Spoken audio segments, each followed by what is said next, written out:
A new Division One men's tennis poll came out earlier today, and it goes as follows. I apologize for looking down because I cannot memorize all this stuff.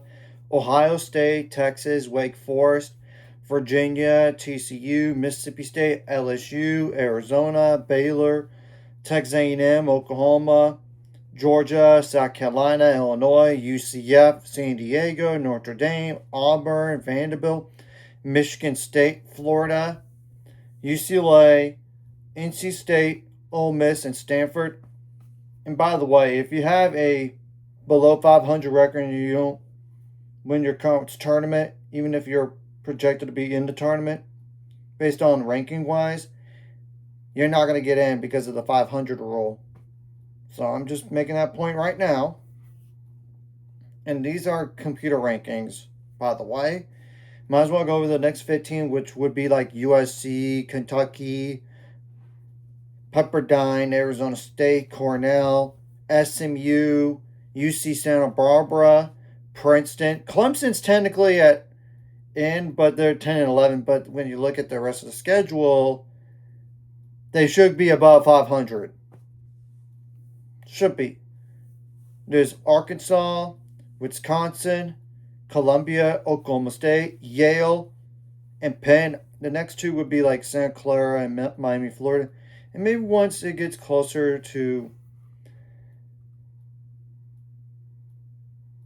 the NCAA tournament stuff, I'll go like obviously like what the top eight would be in terms of like who could potentially host the first three rounds of the NCAAs, assuming they win the second round, and obviously same thing goes for the just hosting first two rounds for 9 through 16, and same thing goes for those bubble teams in terms of like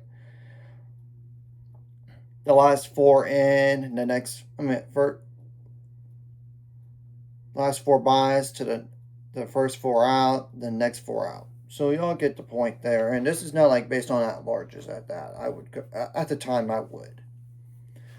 Now my top 10 for Division One men's tennis goes as follows: Ohio State, Wake Forest, Texas, Virginia, Mississippi State, Arizona, LSU, TCU, Baylor, and Texas A&M. Outside looking in would be Oklahoma, Georgia, South Carolina, Illinois, UCF, San Diego, and Notre Dame. And there's obviously a big difference between hosting the first three rounds and first two rounds, because then for the Sweet 16 match, you would have to go on the road, unless that one of those top eight seeds were to lose. Then maybe those teams that are like hosting first two rounds will host the Sweet 16. I know it depends about matchup too. I know. So, anyways, if you like this content, subscribe and see you guys later on the Writer 800 subscribers. Of course, ultimate goal is 1,000 more. So, remember this course live video convo really helps YouTube out. Some more people see, sharing the video does help as well. Some more people could watch, and if you're watching, and then hit subscribe button, turn the notification bell as well.